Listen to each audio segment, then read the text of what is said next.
Hello， 大家好，我是亞當。今天我們一起來聊聊這雙李寧的巴特勒3代。大家也都知道啊，我對於上一代捷 B2的評價還是比較高的。如果你是那種直線跑動比較多、跑跳型的球員，捷 B2一定會是一個非常不錯的選擇。而且現在它2級市場上面700左右的價格，我覺得也還算是比較香的。如果你變相不多，更多的是爆發突破、直線加速，那可以關注一下捷 B2，看看在今年的雙11期間會不會有比較不錯的價格。那回到这一雙捷 B3身上，這一次3代的首發配色是這樣一個皮質鞋面的版本，整體的做工和質感真的非常到位。皮面的打孔、縫線、後跟 logo 的植绒，以及跟上一代一樣中底碳板的大面積外露，質感真的爆炸。光通過圖片可能看上去會有一種傻大黑粗的感觉，但是只要你看到實物，一定能夠感受到專屬於這個配色的獨特魅力。而且在一個全皮質鞋面的前提下，它在重量方面的控制依舊做得非常出色。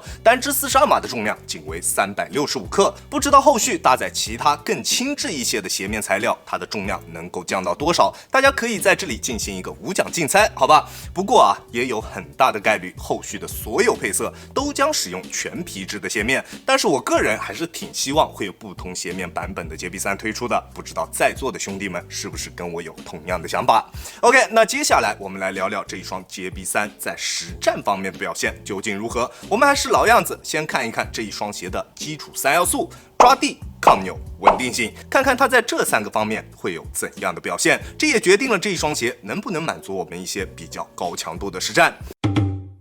在大地方面依舊使用了全掌的 GCU， 在抓地方面自然不會有太大的問題。在乾淨的場地上抓地十分出色，指哪打哪，想停就停，抓地力依舊是妥妥的第一梯隊。不過在有灰塵的場地上面，它的抓地依舊會出現比較明顯的下降，對於灰塵的敏感度不算低。在有灰塵的場地上面打球啊，還是經常需要用手去擦着鞋底，而且它的紋路深度也略微偏淺。雖然它所使用的 GCU 在硬度方面確實還不錯，在硬度級的測試下能夠達到70左右，但是偏淺的紋路注定了它沒有辦法用來進行外場的實戰。如果你們平時打球的場地條件沒有那麼好，灰塵比較多，又或者是比較費鞋一些的場地，那這一雙鞋並不會是一個好的選擇。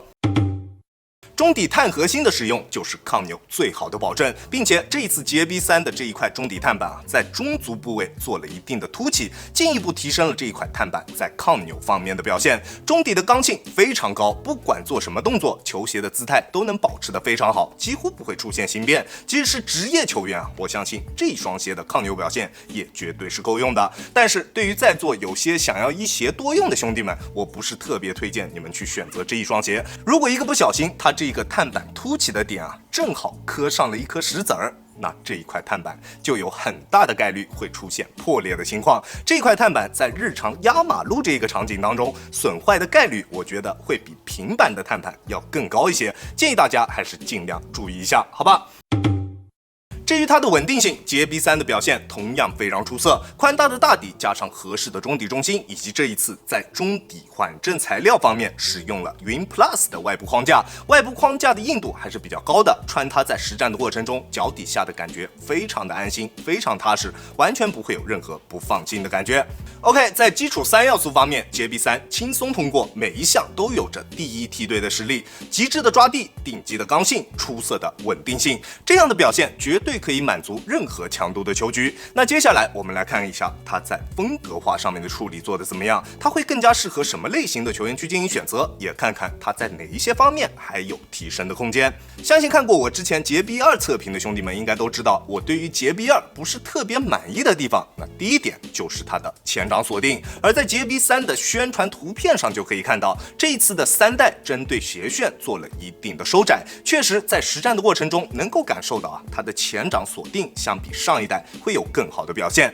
在大幅度变向或者是侧向急停的时候，脚在鞋內幾乎不會出現位移，而且上一代身上凹凸不平的鞋墊對於鎖定也有着一定的幫助。在這一代身上，它的鞋墊還是沿用了這種凹凸不平的設計，能夠在一定程度上提升雙腳與鞋墊之間的摩擦力，在運動的過程中能夠盡可能的減少雙腳在鞋內的位移，並且這一次的這一副鞋墊，它的起伏明顯會比上一代要低一些，穿上腳之後，在體感上不會有任何的異樣，不會有任何不適感，這一點是一個非常小的改變，但是在穿着體驗方面確實能夠帶來明顯的感知。畢竟有一句話說得好，細節決定成敗，對吧？至於它的腳型適配範圍依舊非常廣，雖然它的鞋楦相比上一代有着一定程度的收窄，但是依舊還是一個正常略微偏寬一些的鞋楦，只要不是超級大寬腳，都可以去選擇這一双鞋，並且也都能得到比較不錯的包裹鎖定。鞋舌的開口也跟上一代一樣非常大，對於高腳背的兄弟們來說也是非常友好的。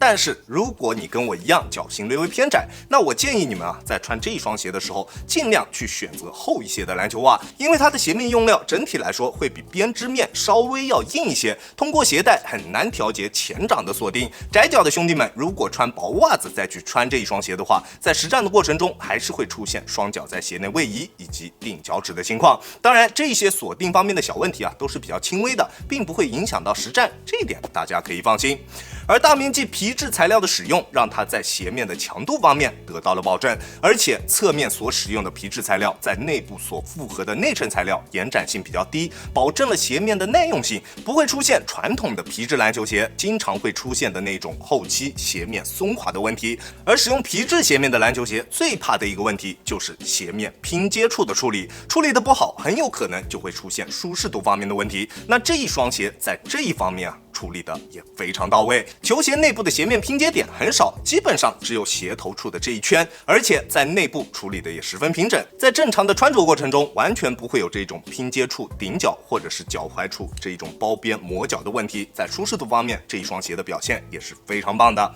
但是大面積皮質材料的使用，在這一雙鞋身上最大的一個問題是它的透氣性。整一双鞋除了鞋舌區域之外，其他沒有任何一個地方可以透氣。即使是現在我們外面將近20來度的天氣，穿它去打完球雙腳還是會覺得非常的熱，襪子會全部濕透。穿它打完球之後，烘乾是必須要做的一件事情。這一點也是我特別希望JB3能夠推出其他鞋面版本的最主要原因。這皮質鞋面哪都好，就是透氣性是真的差，对於像我這樣的汗腳真的不太友好。至於它的中底，我會把它認為是一個閃擊石和JB2的融合體。閃擊石的中底表現非常的全面，但是就是在滾動感方面稍微差了那麼點意思。而JB2的中底則比較偏激，滾動感確實是頂級的存在，但是在其他一些方面好像都不是特別出色，尤其是在側向移動時的靈活性這一點上。而這一次JB3更像是把閃擊石和JB2兩者的優點融合到了一起，造就了這雙鞋全面且頂級的出色體驗。中底的重心控制的比較低，非常貼地，並且得益於中底使用了前後分离式的本，外包的材料也使用了硬度比较高的雲 Plus， 再加上它中底的前插碳板，在发力蹬地的時候不會有任何泄力的感覺，腳底下的感覺非常直接。但是它還是跟上一代一樣，中底的這一塊前插碳板並不會提供給我們非常強烈的推進感。如果你想要非常強烈的中底推進感，那它確實沒有。但是這塊碳板讓它的中底過渡變得異常的絲滑，同時還沒有任何的駕馭門檻。只要體重不是特別輕，你就可以去駕馭這一雙鞋，駕馭這一雙有着前插碳板的頂級實戰籃球鞋。而它出色的中底過渡以及合適的龙骨落差，也讓它有了非常廣的打法適配。不管習慣使用前掌跑動還是全掌跑動，不管你打全場多還是半場多，你都可以去選擇這一雙鞋，并且都能得到出色的中底體驗。不管是正常跑動還是蓄力起跳的過程中，它的中底過渡都非常的絲滑，不会有任何一絲脫節的感覺。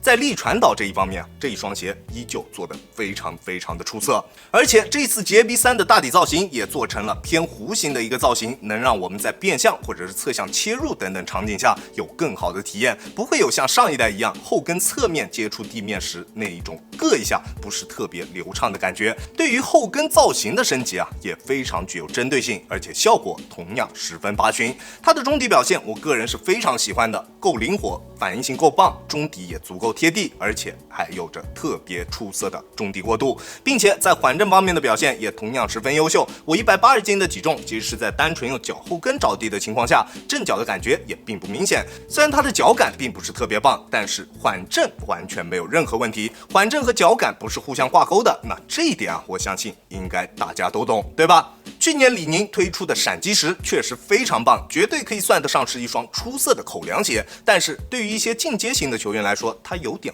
過於平庸了，不夠出色的中底推進力度，不夠優秀的整體剛性，都是它比較明顯的問題。而杰比2它有着出色的滾動感以及優秀的中底推進力度，但是在其他方面好像又差了點意思，導致它的適配範圍比較窄，直線加速比較多的球員才是它精準的服務對象。而這雙杰比3跟閃擊10一樣，它同樣有着非常廣的球員適配範圍，各種打法、各種腳型的球員都可以去選擇這一個鞋款，並且它在這樣的一個基礎上還加上了杰比2的特點，再加入了極致的中底滾動感之後，一下子讓這一雙鞋有了質的變化，讓它成為了一雙頂級的全能外線鞋款。這雙鞋一定會上我今年的年度榜單。對於像我這樣打法相對比較暴力的外線球員來說，這雙鞋真的是太棒了。當然啊，虽然它確實做的已經足夠出色、足夠優秀了，但是我還是希望能夠有其他鞋面材料的版本推出。我相信啊，一定會有不少兄弟都有跟我相同的想法。如果我的想法跟你一樣，希望你可以給這一個視頻點點讚，多多轉發，讓李寧的工作人員能夠看到大家的呼聲，這樣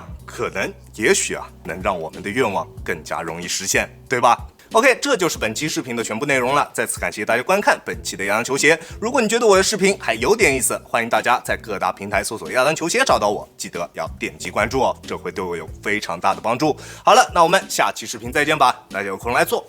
，Peace。